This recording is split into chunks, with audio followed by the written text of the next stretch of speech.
muitas notícias levantam a possibilidade muito plausível de que estamos já no fim da pandemia. Isso por meio de entrevistas de infectologistas, virologistas, epidemiologistas, e isso, é claro, levanta um certo otimismo para todos nós, pensando na variante Ômicron.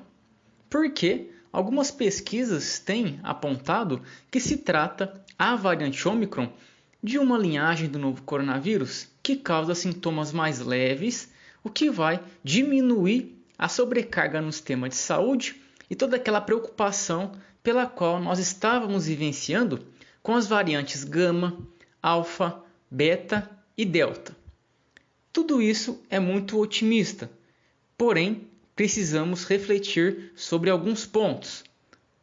Os óbitos estão caindo, internações estão caindo, porém outros grupos de pesquisa levantam questões. Será que estamos no fim da pandemia ou a Ômicron pode levar a pandemia adiante e sobrecarregar hospitais, leitos de UTI? Vamos entender as internações e óbitos relacionadas à variante Ômicron do novo coronavírus. O que está realmente acontecendo de acordo com os dados que já foram publicados, já deu tempo de fazer uma revisão. Bem, essa notícia publicada na Reuters apontou que a Ômicron tem 1/3 de risco de hospitalização comparada com a variante Delta. Essa pesquisa, publicada pelo Imperial College of London, fez uma análise mais detalhada do risco de internação durante a onda da variante Ômicron na Inglaterra, mais especificamente nas grandes cidades. E quando você vê esse comparativo de acordo com os dados de PCR, pode comparar as hospitalizações por Delta e por Ômicron. Por Ômicron é bem menor quando fazemos uma normalização dos dados. Ou seja, as internações na onda da variante Ômicron foram bem menores em comparação com as internações causadas pela variante Delta. Essa outra pesquisa fez uma análise da gravidade dos sintomas da Ômicron em crianças abaixo de 5 anos. E esses resultados trouxeram resultados otimistas. Quando comparamos a amostra infectada pela Ômicron com a da Delta, em visitas hospitalares é bem menor com a Ômicron. E aí também, quando fazemos uma comparação na hospitalização, notamos que é menor na Ômicron em comparação com a Delta. Notamos aqui em número absoluto e também em porcentagem, pensando na variável de internação. Na admissão em UTIs, ou seja, casos mais graves ainda, na Ômicron foi também menor em comparação com a Delta. UTI, a criança precisaria de cuidados mais intensivos. E aquelas que precisaram de ventilação mecânica, ou seja, um suporte respiratório mais intenso, um sintoma bem mais grave, isso foi bem menor também na variante Ômicron, em comparação com a variante Delta. E essa pesquisa ela fez uma análise comparando como que o vírus da linhagem Ômicron alcança o nosso corpo. Ele tem dificuldade para chegar nos pulmões.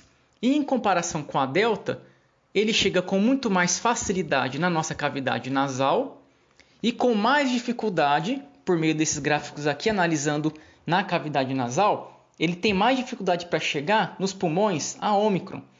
Então, podemos entender que a variante Ômicron tem mais dificuldade para alcançar os nossos pulmões em comparação com a variante Delta, o que tem uma relação com sintomas mais brandos.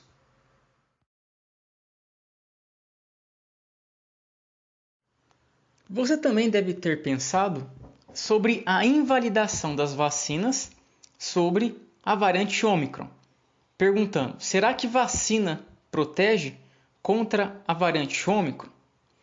A Nature usou um termo bem chamativo, você pode ver aqui traduzindo, é frustração. A Ômicron frustrou as vacinas mais utilizadas contra a Covid no mundo. Foi um termo que causa também uma frustração em nós mesmos.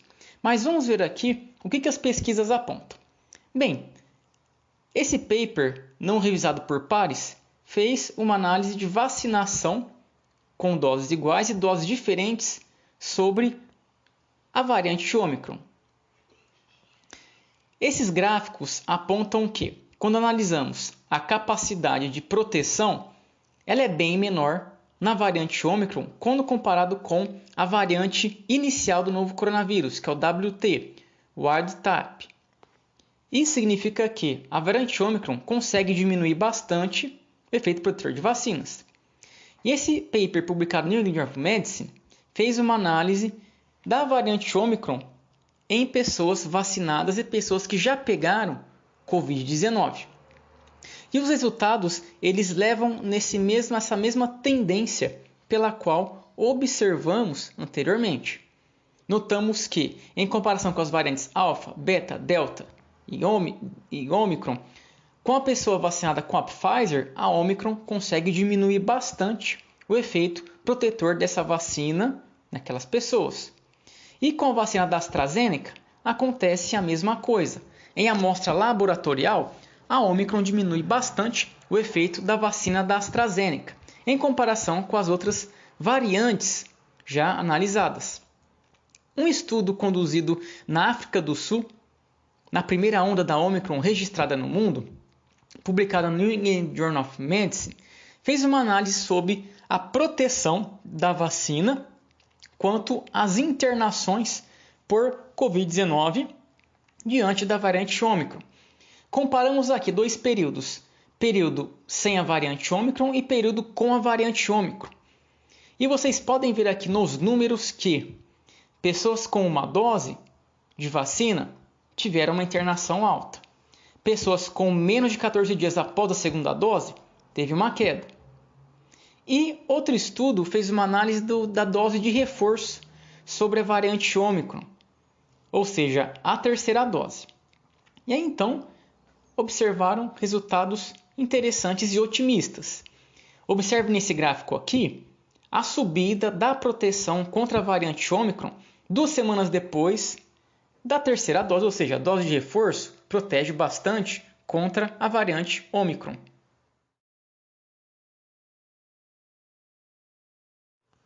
A pergunta que não quer calar: já acabou a pandemia?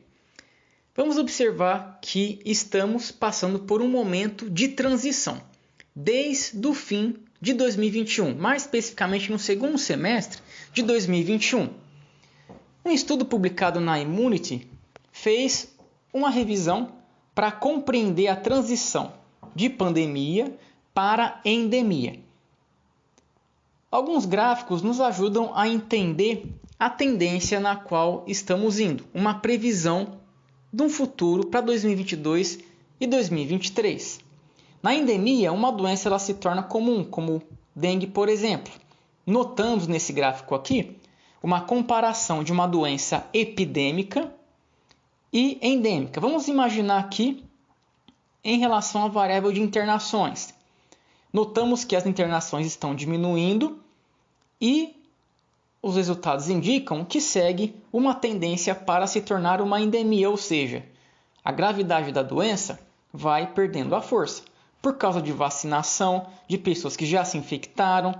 Notamos aqui nesse gráfico também a imunidade em questão da eficácia, tanto com vacinas, tanto com pessoas que já pegaram a doença. Ela passa por essa transição. Notamos que isso representa uma queda da gravidade da doença.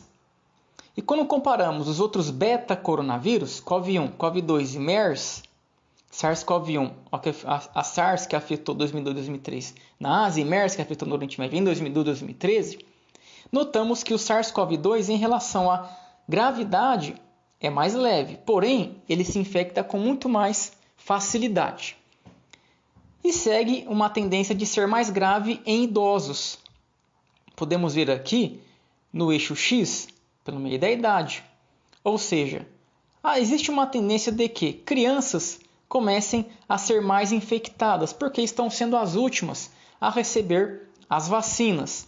Mas, felizmente, a gravidade da doença nas crianças é menor. Porém, é mais arriscado pegar a doença do que os riscos de tomar a vacina, que são muito pequenos. Entretanto, no New York Times publicou uma nota dizendo que o Omicron não é leve para todo mundo, como pessoas idosas, imunodeprimidas, pessoas que já tiveram doenças e predisposição genética para sintomas mais graves. Aí então podemos refletir o seguinte: internações em São Paulo, em outros estados também, estão subindo bastante. Nesse sentido, a pandemia ela ainda não acabou e segue uma tendência de se transformar em endemia. Vamos refletir e continuar nos protegendo contra essa doença.